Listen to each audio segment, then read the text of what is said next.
Ne pas sous-estimer ce que vous allez apprendre dans les minutes à suivre. Cette technique mathématique vous suivra jusqu'à la fin de votre existence. Ou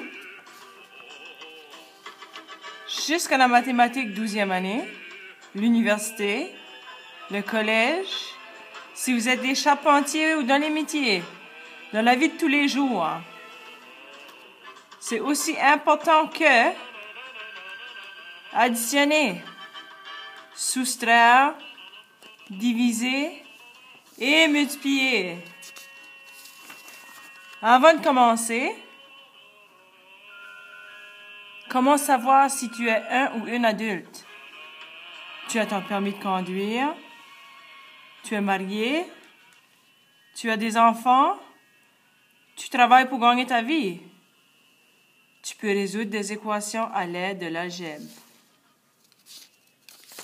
Bonjour, je vous présente la capsule pédagogique 6.4. Résoudre des équations à l'aide de l'algèbre. Les étapes, on va les voir ensemble, mais il faut isoler la variable, se débarrasser du terme constant, utiliser l'opération inverse pour se débarrasser de quelque chose. Mais ce qu'on fait d'un côté, on fait de l'autre. On doit toujours vérifier sa réponse. Lorsqu'on va utiliser à l'aide de la technique de l'algèbre, vous allez voir, lorsque je travaille, je vais faire mes étapes dessous mon problème. Je ne vais pas faire ce qu'on fait lorsqu'on fait de la lecture. On a tendance à vouloir écrire nos réponses à la droite. On va de la gauche à la droite. Si vous allez voir, je vais faire mes étapes et je vais descendre mon problème. Première chose que je vais faire, c'est isoler ma variable. Ma variable ici, c'est x. Je vais me débarrasser du terme constant. Mon terme constant, c'est moins 5. Pour me débarrasser du moins 5, ici, je fais l'opération inverse. Si j'ai moins 5, l'inverse d'une soustraction ou d'un moins, c'est un plus. Alors, je vais faire plus 5. Qu'est-ce que je fais d'un côté? Ici, changement. Qu'est-ce que je fais d'un côté? Je fais de l'autre. Alors, si je fais plus 5 à la gauche, je dois faire plus 5 à la droite. Alors maintenant, je vais descendre mon problème. Il me reste 3x. Plus 5 moins 5, je l'élimine. Ça n'existe plus. 136 plus 5, ça donne 141. Maintenant, 3x, c'est comme si j'avais 3 multiplié par x. L'inverse de la multiplication, c'est la division. Alors, je vais diviser 3x par 3. Ça devient 1. Puis là, si on a un x, on écrit seulement x. Et maintenant, je vais savoir 141 divisé par 3. Je dois faire le calcul. 141 et je le divise par 3. 3 dans 14 va 4 fois. Ça me donne 12. Il me reste 2. Je descends le 1. 3 dans 21, il va 7 fois. Et ma réponse est 47. Je vérifie ma réponse. 3 multiplié par 47 moins 5 égale 136. 3 multiplié par 47 est égal à 141 moins 5 égale 136.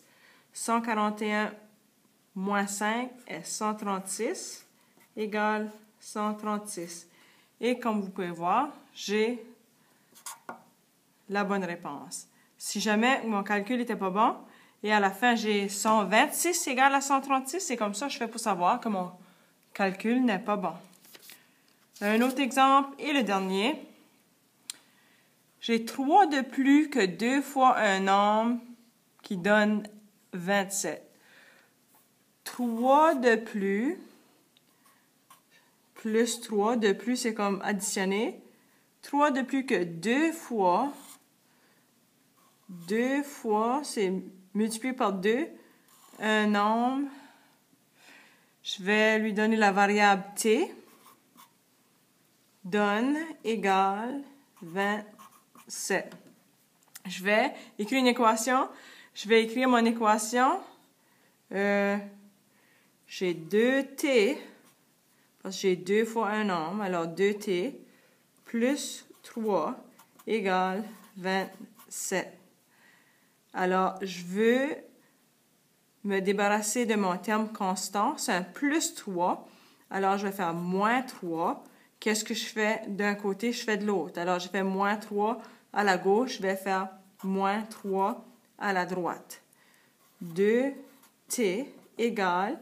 Ici, maintenant, c'est comme j'avais des paires nulles. J'ai 3 moins, 3 plus. C'est éliminé. 27 moins 3, c'est 24. Maintenant, je veux isoler mon t. J'ai 2 multiplié par t. Je vais faire 2 divisé par 2. 24 divisé par 2. Et comme vous pouvez voir, je travaille, je vais vers le bas. Je descends encore mon problème. J'ai t égale 12. Alors, ma réponse est 12. Je vais vérifier. 2 multiplié par 12 plus 3 égale 27. 2 multiplié par 12, ça me donne 24. Plus 3 égale 27. 27 égale 27. Bon, maintenant, vous êtes prêts et prêts pour travailler le 6.4.